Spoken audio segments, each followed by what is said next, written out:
再看這一篇，這篇裡面呢，這有一個師、長、諸、侯啊，這裡面講的什麼東西？講的裡面是拉帶。什麼拉帶？師字最後一竖拉過來，和这个长之間形成一種就是一種呼應。這個呼應不是我們所想象的，他就是寫的時候他就師長這兩個字拉得很近，所以寫字的時候很多的時候我們去適應字和字之間的銜接，先從詞組開始，歘拉帶過來，那麼到長這兒停住了，然後再起諸侯，那麼諸侯又拉帶了，拉帶什麼呢？不但拉帶，還把侯拉到我的底下來因為什麼？侯是長的字，這很自然。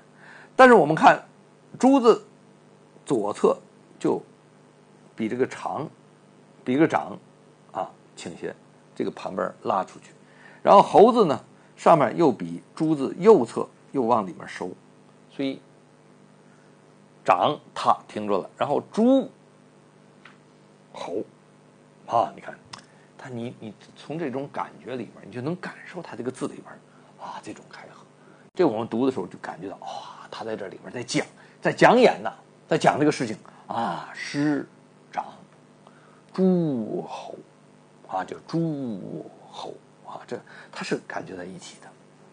我們再看其他的撮絲鳴跋扈之這在這裡，这到最後了撮絲鳴跋扈之，這裡面我們體現在哪兒？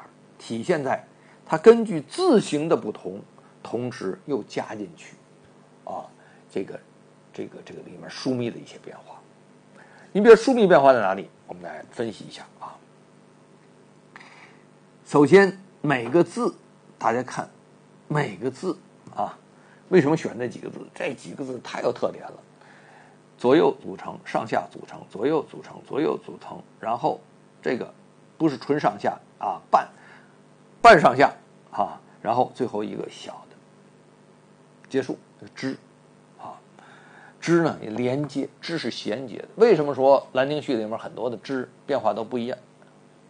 為什麼有多變化？因為這個之它連接上下的東西不一樣，它當然它自己的形態也會跟着改變那麼在這裡我們來看，除了這個左右之間的上下之間的變化以外，你看它這裡面這個撮這幾個地方的密集，絲字這個幾個地方密集名字的密集，這個兩邊的密集，這個中間的密集，然後這個斜向的密集，但後面還有詩後面接着，然後這幾個密集之間，而且你看比這個字與字之間那麼這兩個距離是三個接近的，但是絲鳴兩個字是非常近的，這是史思明了，這是一個詞，所以它放的比較近，經常會有如此就是你不能把兩個詞啪拉得很開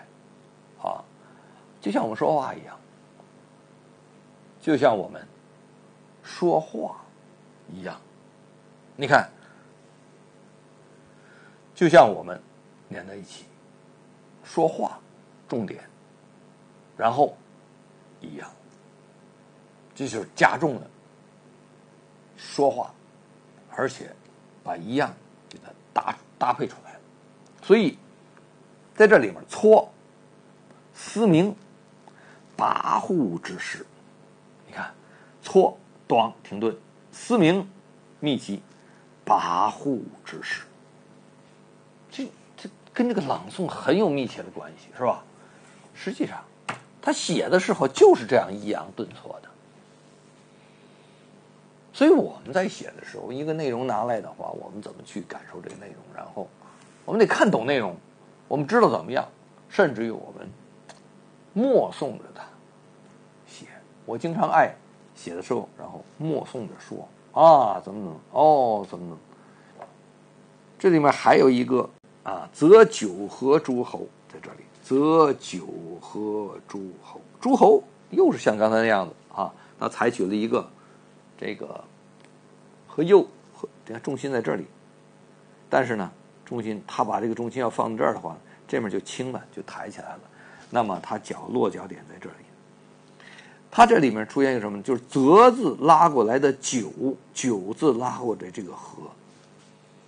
你看我們這個一拉，這一拉，這一拉，帶回，再走，再拉，啊，這幾個啊排列在裡面的時候，我們去感受到它這裡面啊這種擠壓排列的这種感觉，是一种很自然的。你這些人瘦一點啊，一進電梯是吧？可以往你多擠一點。你看那個胖大一點啊，他占的地方就挺多的，而且大家還不願意跟他擠去，因為沒有空間可擠啊。那麼澤和和就把九給擠在中間了啊。這寫的過程中，因為九其實只是擠它，但是和呢又有空間擠它的時候，這三個就擠到一起了啊。這是一種變化。然後我們再看這面呢，就微有震驚而盼者，微有震驚而盼者。這裡面我們看啊，它發揮的特別好。什麼叫發揮的特別好啊？就是他在寫的過程中啊，他一旦他這個情緒一來之後，他這個筆畫裡面啊，就是說有往外面開張的地方。雖然他表面看呢，他手是這麼合着的啊，合着，但是他不是合到這樣，他是開來了啊，像那荷花瓣似的撇開来了啊。荷花平时是個骨头啊，是一個這個含苞，啪開來了，而且開到什麼程度？開到快開派了，開大了。你看這個微字啊，微字所開的部分在右邊，還有左邊這個兩個部分之間的這個距離都拉開了，全開。你看前面這些都沒有。有字呢，把這跟它符合的地方呢，就是下面這個啊，我們講月啊，這個月字也跟它一樣，就也開了。這一開不要緊，就無往外一打，裡面那兩張紙就飄就跳動起來，就被那個風啊拉的跳動起来。然後再看，這都在開啊，這一溜就開下來了啊，一直開到哪兒？開到盼完之後折收回來啊。你看這上面開到哪兒？開這兒，這兒開到哪兒去？這一大撇兒，本來就讓這塊就空間就這一大撇斜斜的就出来了，這還不從這兒走，這再開來啊，這種橫向開的情況下，再用縱向裡面的收放啊，這很漂亮。然後呢，這個金呢，矜持的矜啊，金字它這面是纏繞之中的變化，這面這兩筆把它打開來了，然後後面就變成了一個在這麼大的空間裡邊震顫啊。你看這開，而且耳字通常不是那麼寫的，但是它震到什麼程度？這中間無法停留两竖不夠地方了，裡面震顫出來一種斜向的啊來占空間的感覺。當然盼字裡面這種重疊之後的拉带，那麼最後由者頂住了啊。當然後來九又開始又轉折了。那麼在這之間，這個者字最後把它叫停。你看這一排下來啊，都是這種哗哗哗這種樣的感覺啊，這種感覺非常的精彩啊，精彩。這就是一个書家在特定的场合下展示出来你的当时的那个情感所在，所关注在字里面展现出来的那种张力啊，就打开了。而且他有一些该能打开的笔画，剩下的笔画就跟着啊，就跟着走了啊，就被这种拉带拉出来了。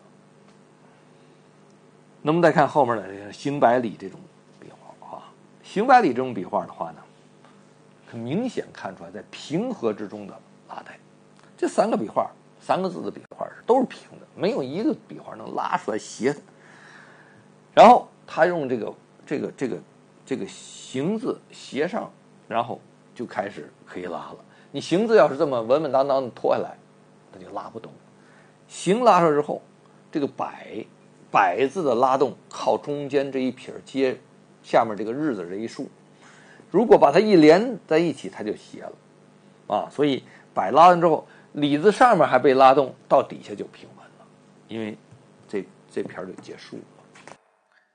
微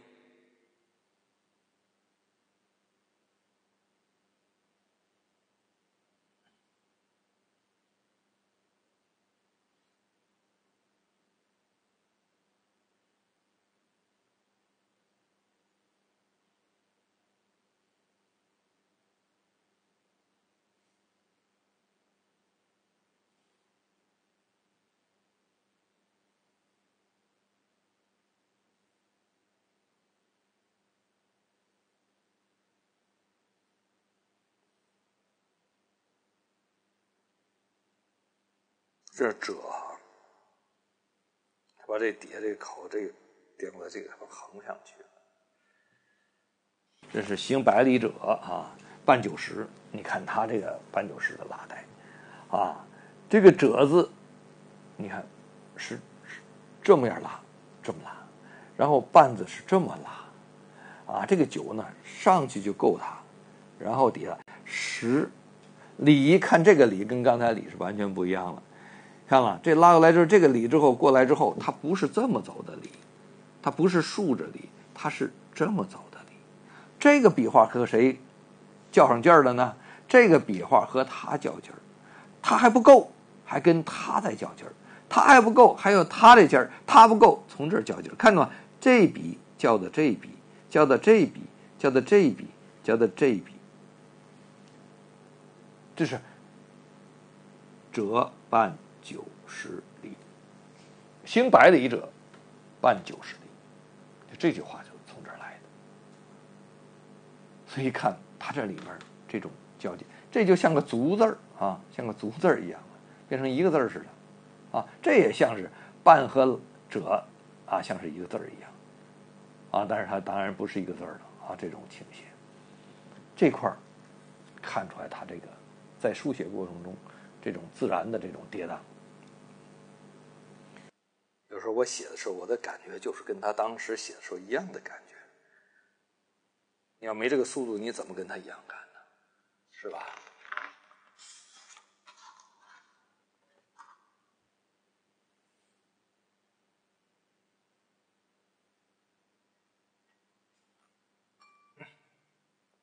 好，這塊出現了一個很大的跌宕。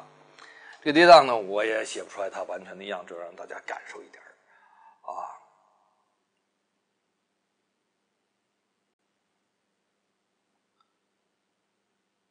你看它的筆啊，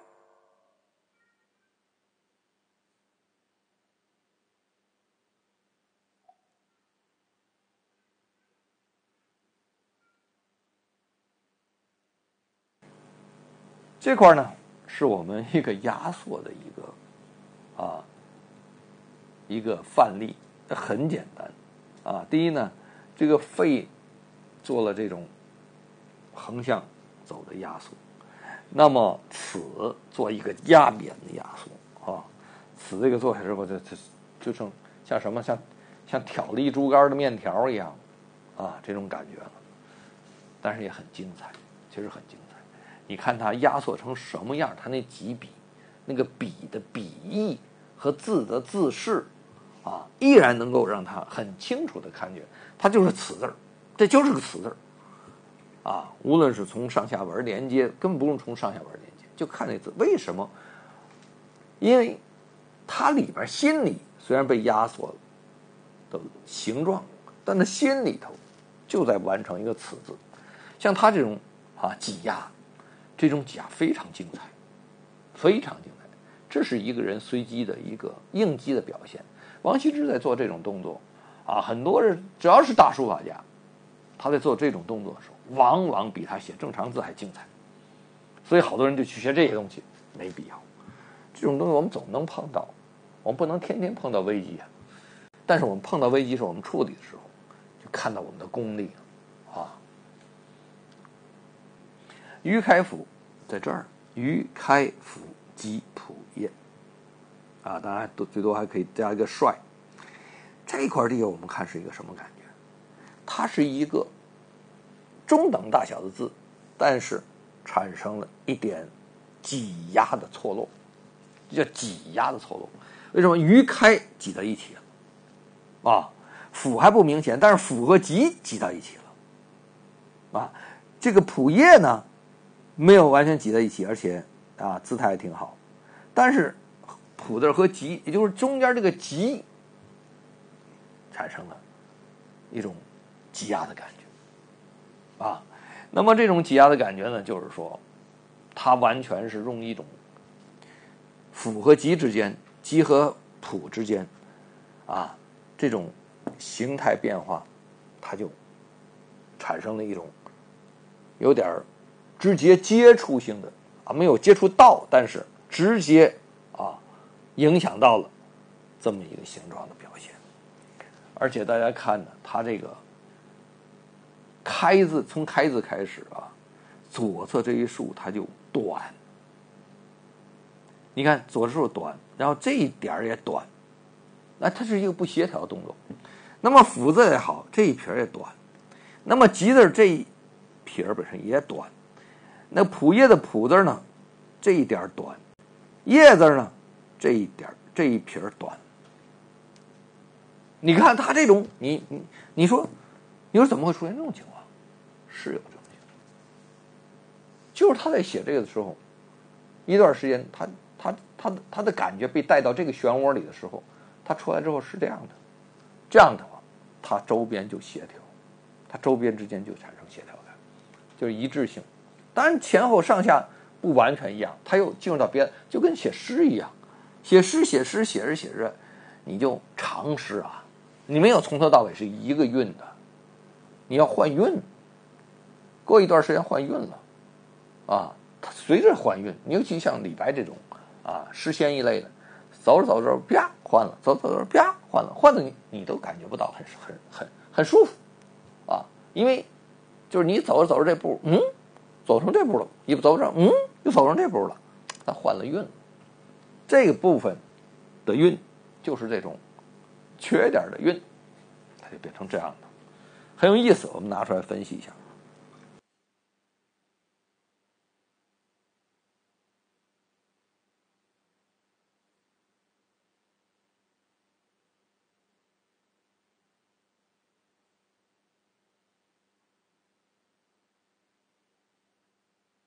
小字呢，其實就是把氣提起來，讓筆尖再走啊。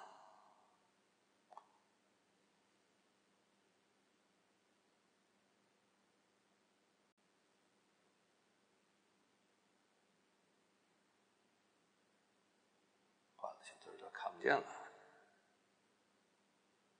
让起来吧，不长。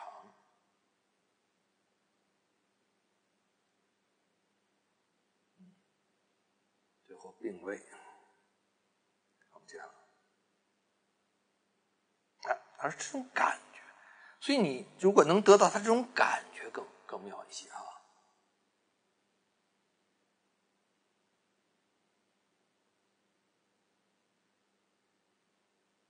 這個像譜役這兩個字，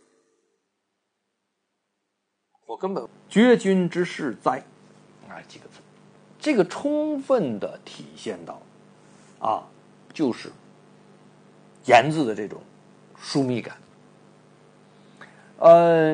其實呢，這也是言字的一個在這個唐朝的這個中正字形之內的一種奧妙和趣味。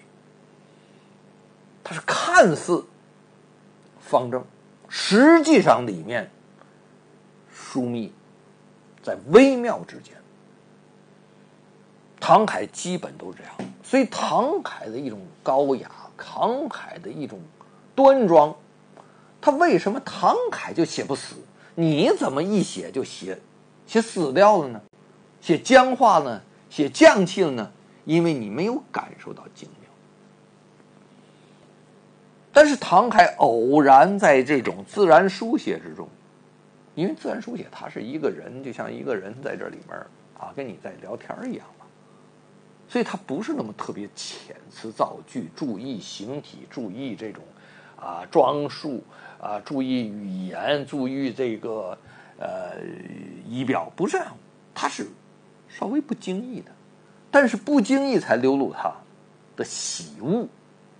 那麼他這種喜惡在哪裡？我們來看這一段話，就是掘金之勢哉。掘金之勢哉，我們看這個掘字掘字右邊是渠那麼左邊提手，下面呢是個右字，这個右字呢就被它銜接到上面渠字下面的这个最後一橫，和它这個撇銜接到它那個樹上去，所以就变成了一个这个又和它就连在一起写。那么当然笔顺我们一看也能看出来。好，左側這個提手它的兩個密度點，但是看右側這個密度像一個倒品字，上面一個木，上面又一個木，下面一個在這兒這個加的中間部分和這個右字的上邊部分通在一起，它變成一個這樣子和這樣子就我還是拿腦袋這樣子的感覺。攫取，左邊是個提手預示着拿手攫取那麼這個部分我們來看的話，就是看大塊的白留在這裡，小塊的白留在這裡，就是它白和它之間它有一個很疏密的一個排布，造成了這個字的一種優美就是身體內它就有緊有鬆。什麼叫緊？就是夾得緊。什麼叫鬆？打得開哪裡夾哪裡緊哪裡開。那麼金字你看和它呼應在哪裡？當然畫也有清也有不太明顯。為什麼選這一段呢？金字就是中間的這個一個小柱子，之字不用講了，之字它沒有打開來它是緊的。連來之後你看這個士，士本來是一個大長橫一個小短橫，中間一個立柱，它不是，它把這個士這個手收過來收緊了，然後中間很健壯，把這種感覺，因為它筆畫少嘛，它就這個同樣是這種掘金的感覺，而且掘金這個之勢，這個勢真正有力拔這個有力拔山兮的這種氣概。那麼哉字，哉字嘩就是給你卸下去，告訴你嘩這個力量就釋放出去了。那麼它左邊這側的這個金和右下角和最後那個點兒的鬆，叫掘金之勢哉，撇哉就出去了感覺。什麼叫明顯呢？就是左右之間的距離拉開了然後這個呢在中間，你看在中間撐着它是吧這有一個特點出來了，看上面這個那麼細提起來，然後這個腰身又是更細，看橫向一跨，這個呢接它這個橫向拉開來，中間你看又站得非常細，所以它保持着這個點兒雖然是之字你看這塊的地方又密得很，然後這個呢你看中間那個士字又弄這麼，然後這個左側這個哉，這個哉字特別有意思哉字特別有那個語氣感長幼故得夷倫序而天下和，這六。那麼這六字我們來看又以誰開始？其實從上面也開始了，等，像拿個幾呀，等微，數微我都可以想象这個威字很像颜真卿的在朝廷上的樣子，书威啊，乙字拉開來，名字端住了。好，後面開始了長幼啊，這個長幼我們來看，長字的密度在哪裡？這兩個地方為主，這個為輔。那麼幼字密度在左側，那麼右側就完全是一個這個就打開來了。那麼固字壓癟了左側，把壓平了右側。你看德字兩邊，而且是這樣的啊動作。那麼夷就被吹起來了啊，輪字呢就兜起来了，是吧？如果要是說講馬，我們講馬，用馬形容來這一段，讓馬來形容這一段，它什麼感覺呢？啊，古代人不經常用這種方式形容。這個長幼，這個長什麼東西？那馬是叫起來，那個腿歘立起來了，開始就講下面了。幼呢，就它立起來之後就趴下了嘛，这後面就弓住了嘛。然後固字是什麼？就啪就出去了，啪了就跳出去了。跳之後呢，然後這個人就被揚起來了嘛，德字揚起來了。然後這個夷就啪就飛出去了，啊，輪字是什麼意思？那個馬跑快了，兩個腿，這個前面腿往後勾，後邊腿往前蹬，啊，就是這個馬就變成兩個腿，從側面看是這樣的了，啊，前面刨進來，後面腿這個摳進來，啊，就真正奔起來的樣子，是吧？然後序字呢就開了，然後耳字又開始，最後那個到天這就停了，那個馬頭就扎在那兒了，前面扎住了，然後下後尾巴抬起来了，和啪停住了。你看这非常鲜明的一个感觉啊，这种起伏都在字里头感出来。你說我們享受它什麼叫雋永？就這東西才能讓你看出這種感覺來。它這個起伏的這些字啊，所以你憑什麼說王羲之的字叫龍跳天門啊，俯臥虎臥鳳闕啊？你為什麼管這個米芾字獅子搏象啊？你為什麼這個王羲之啊這個像龍這個李白海象，它裡面有這種，它確實它那個蛟龍擺尾的那個東西，象是什麼東西？這種姿態一出啊，然後這個為什麼說這個清朝末年啊，有個著名的翁同龢啊，他像一個老雄當道啊，當然也有人說这個蘇東坡也是這個老雄當道啊，不是，這個其實翁同龢更像一點，哇，就是老雄當道那個樣子。那麼當然什麼獅牙蛤蟆這個掛樹之類的啊，死蛇，那都是非常形象感受。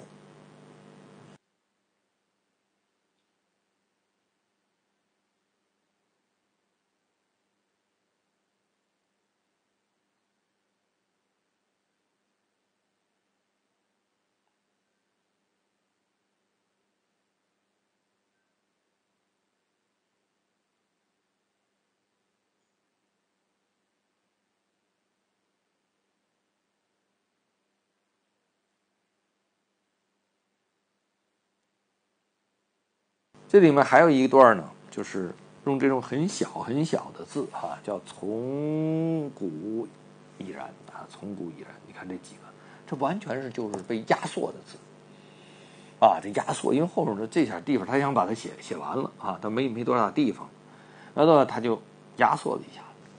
壓縮中，你看他這個字能被壓縮的這個空間和這個姿態啊，都在裡面了啊。然後從古已然魏這幾個字壓縮的非常好，你長的它沒法壓縮了，所以它就不壓縮了，它壓縮的一種可作壓縮的字。這面呢還有一個叫輔國啊，以承恩澤，在這裡輔國以承恩澤，為什麼把它選出來呢？你看它就是輔國以承恩澤，它三個詞三个词我們很明顯的看見這個詞和字和字之間的密切，字和字之間的密切，它在一個詞之內啊，恩澤，但是詞和詞之間的啊疏了啊，它就是我們就可以看出它的銜接裡面就是很長的有韻律的這種感覺，尤其在這裡，我們也講講這個補的行字，實際上道理呢和剛才我們講的那個擠壓是有關係的。這種擠壓我們可以看出來，它擠壓的字會變形。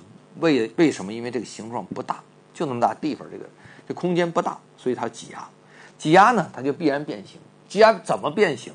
就是有些字裡面不能變的地方它變不了，有能變的地方誰能變誰變誰。那麼在這裡邊我們就看出來了啊，橫易部文別有禮數啊，這個易字當然也後來加的一個。那麼在這裡面我們看到它的壓縮在哪裡？而且不但壓縮在左右之間啊，你看這個易字哈，這個部字壓縮，這個文字壓開了都，這個別字呢壓癟了，它的癟和這個有剛好搭好。那到這兒禮數這塊呢，應該還有空間，所以壓縮遠遠不如上面這一塊啊，它下面就這又是一個簡化字的一個當時的一個寫法啊。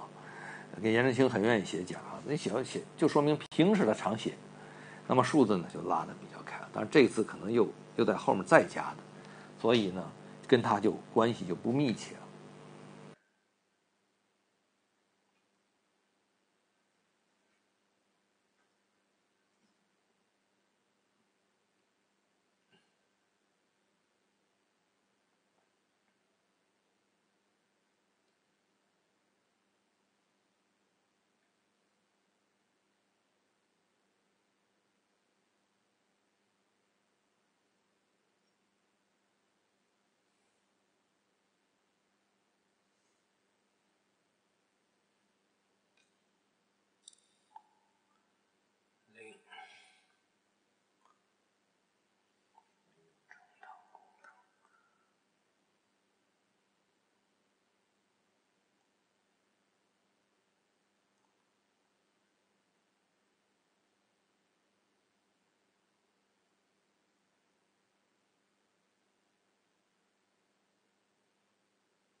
後面呢寫的稍微的快和雜亂了一點，顯現出來的話呢，连帶感更強烈，但是相对來講的話呢，裡面奧妙之處就不那麼明顯了，就不值得于我們去講。我們可以去主要感受它的這種銜接，因為書寫的時候這樣的，就是太慢了不可以，太慢了你處處在想，太快了也不可以，你沒有想。這個想不是說是我們想着怎麼做，想它是什麼？它是在咱們這種速度中產生的變化的這種享受，這種韻律感。你來不及享受，你就只剩下寫了，不行。這是不能太快，不能太慢，但是不能沒有走動，就是這一個字要寫半天，那是拉带不出來它的变化的。所以颜真卿這篇正作為精彩之處，就在於他行走過程中、小跑过程中，他拉带出來的裡面的形形色色的變化，不是讓我們去拉带出它的特點，而是讓我們感受到在拉動中可以產生的這種變化。甚至我們跟着他走的時候，我們就希望把一個字通過拉带慢慢感受到這字可變之處，然後最後在這種所有的變化之中，我們對一個字的形態就產生了一種潛意識。它不是一個形態，它是一種感覺。只有當它成為了感覺的時候，我們才能把它拉動。等什麼時候它成為形態了，我們拉完了以後，它最後落在紙上了，才是形態。它只要不落在紙上，它就是一個意念，就是一個抽象的字。